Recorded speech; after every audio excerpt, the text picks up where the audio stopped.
J'étais muet, hein, donc je voulais me suicider. Hein. À l'adolescence, quand une fille me demandait mon prénom, je pouvais pas dire Benjamin, ça sortait pas. Elle part en courant, donc.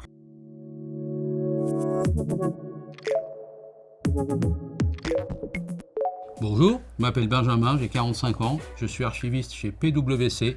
Bienvenue sur Papillon Action. J'ai souffert de bégaiement pendant toute mon adolescence, jusqu'à ne pas pouvoir dire mon prénom. Et à l'école, quand la maîtresse me demandait de réciter une poésie, comme je ne pouvais pas aligner deux syllabes l'une après l'autre, elle me disait va dans la salle à côté, prends une feuille et va m'écrire sur une feuille et tu me le donneras après le cours. Et quand on est petit garçon et qu'on ne peut pas parler, c'est assez déstabilisant, assez frustrant, quoi, quand on voit tous ses petits camarades parler de façon normale, on va dire. Plus tard, à l'adolescence, quand une fille me demandait mon prénom, comme je ne pouvais pas dire Benjamin, ça sortait pas. Elle part en courant, donc on met des marches courantes et toutes mes démarches à l'oral, je m'exprimais avec un papier et une feuille, quoi. Donc, contrairement à aujourd'hui où je peux m'exprimer normalement en faisant des efforts que personne ne voit, mais moi-même je sais ce que je fais. Et aujourd'hui, je travaille dans la même entreprise depuis 21 ans et c'est une grande victoire pour moi.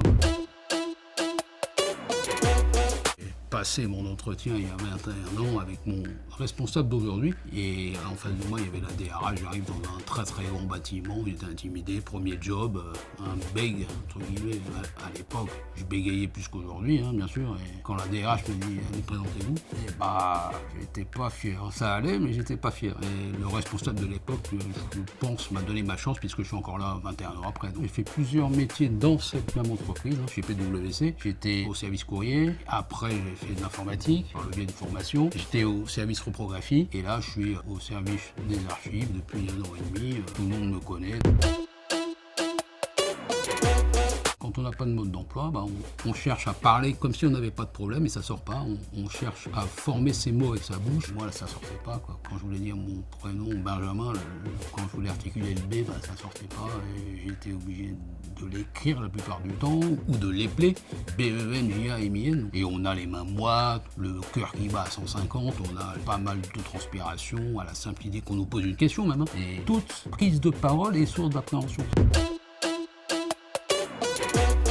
17 ans, j'ai vu un reportage télé avec ce monsieur Impoko. Ma mère, elle me disait, mais c'est pas trop brutal. Je dis, non, maman, je vais m'en sortir. Donc, j'ai fait le stage, j'ai rencontré pas mal d'amis. J'ai différentes techniques respiratoires, musculaires, qu'on intègre au fur et à mesure du temps. Au début, c'est pas aussi fluide, c'est beaucoup plus saccadé. C'est par le biais de ces exercices où on va vraiment dans la base des bases, où on apprend à décrocher le téléphone, notamment. Moi, je m'en souviens très bien quand j'ai débranché la prise, c'est pas compliqué. Quand on bégaye, impossible de décrocher le téléphone, de dire allô. Possible. C'est étape par étape en fait, pierre après pierre, en fonction des habitudes, en fonction de l'intégration de l'enseignement, on va dire. J'ai acquis une stabilité au bout de quelques années quand même, parce que j'ai mis du temps à décoller. Et aujourd'hui, je fais un métier à contact, bien sûr, hein, un minimum de contact tous les jours, et ça se passe très bien.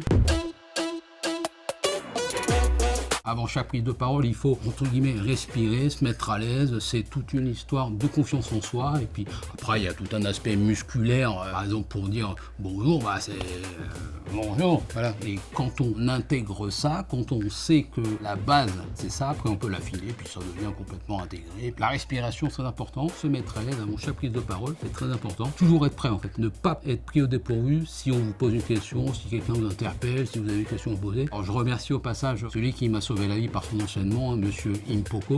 J'étais muet, hein, donc je voulais me suicider. Hein. Et grâce à ce monsieur-là, et grâce à des bons amis, on peut s'en sortir. C'est chacun son problème dans la vie. Donc moi, je veux plus souffrir, quoi. Je veux plus être victime de cet handicap-là parce que je sais ce qu'il faut faire, je le fais très bien et ça se passe bien. C'est très important, même si on a un passé, entre guillemets, de bègue, aujourd'hui, on peut parler normalement. Je travaille de façon stable depuis 21 ans. J'ai une vie de famille, je suis papa, c'est une source de motivation. Ma fille qui a 10 ans, je veux pas qu'elle me voie bégayer, c'est hors de question.